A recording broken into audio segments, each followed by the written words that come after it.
ಕನ್ನಡ ಮತ್ತು ಸಾಂಸ್ಕೃತಿಕ ಇಲಾಖೆಯು ನಡೆಸಿರುವ ಜಿಲ್ಲಾ ಮಟ್ಟದ ಕಲಾ ಪ್ರತಿಭೋತ್ಸವ ಸ್ಪರ್ಧೆಯಲ್ಲಿ ಶ್ರೀ ಶಾರದಾ ಸಂಗೀತ ಶಾಲೆ ಸೇಡಂ ಮಕ್ಕಳು ಭಾಗವಹಿಸಿದ್ದಾರೆ.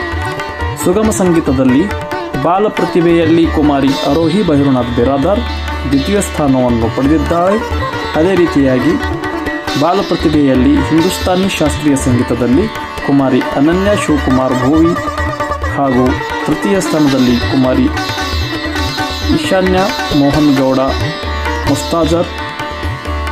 ಅದೇ ರೀತಿಯಲ್ಲಿ ಯುವ ಪ್ರತಿಭೆಯಲ್ಲಿ ಶ್ರಾವಣಿ ಆಶೀಶ್ ಜೋಶಿ ಮತ್ತು ಕಿಶೋರ್ ಪ್ರತಿಭೆಯಲ್ಲಿ ಜಾನಪದದಲ್ಲಿ ಕುಮಾರಿ ರಚಯಿತಿ ಶಿವಪ್ರಸಾದ್ ತಾಂಡೂರ್ಕರ್ ಇವರೆಲ್ಲರೂ